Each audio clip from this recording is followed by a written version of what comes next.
So Mis-en-Scene and cinematography in the movie Third Man.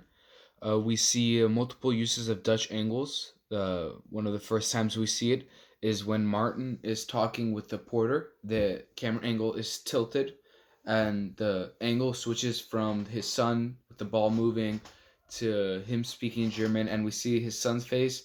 His son's face is confused, and we're all kind of confused because they're talking. The porter is talking in German, and it kind of adds to this confusion. Also, the fact is that we're pretty far into the movie and we don't understand what's going on. It's still very confusing, along with the first time when Anne is taken to the police station because her passport's taken away. Um, it's it's angled, but it's not such an angle that you can definitely see it's angled. It's imbalanced and it throws your eye off, and it kind of makes us how we feel about the movie right now. We don't understand what's going on. We've already been in the movie for a while. We don't know like what the heck is going on here, and it's still really confusing. We Also with angle shots. So especially in the end of the movie with the running in the sewer, we see Harry, we see the soldiers, we see Martin. We just see, and it's just switching back and forth, and it's kind of like making us confused. That works very well because it's a noir film and it's supposed to have this feel of it, and that works very very well.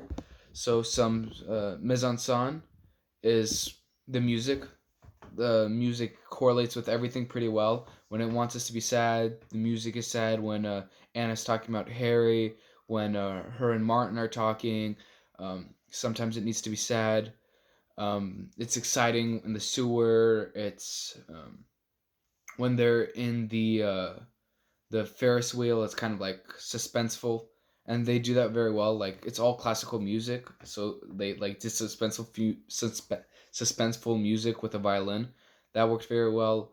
The costumes, I noticed that in the sewer scene at the very end of the movie, Harry is wearing a dark suit, dark trench coat, and all the soldiers are wearing white, especially the Russian ones, and everyone else is kind of wearing brighter colors, but Harry is especially like dark, and his face is like covered in white makeup. So like his features, like his clothes are dark, but his face is stark white. And the same thing with Anna. Most of the time with Martin, along with the detective.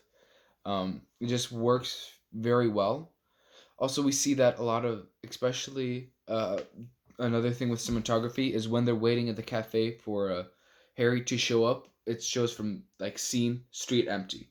There's another street empty. We see soldiers in the top, but like everything else is empty, and it jumps angles along with the lighting there. It's very dark, and it just shows like it just you kind of feel it like it was suspenseful because it's like angle shot here, angle shot here, here, here, here, and that works very well. Then when Martin first finds out that Harry's alive, we see Harry running in that alleyway, and he doesn't look like he's moving, and that kind of shows us how Martin is feeling.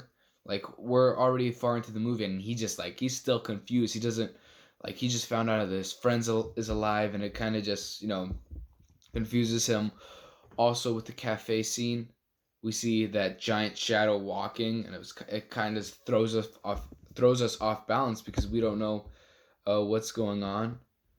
And that's some of the mise en scène and cinematography in the Third Man.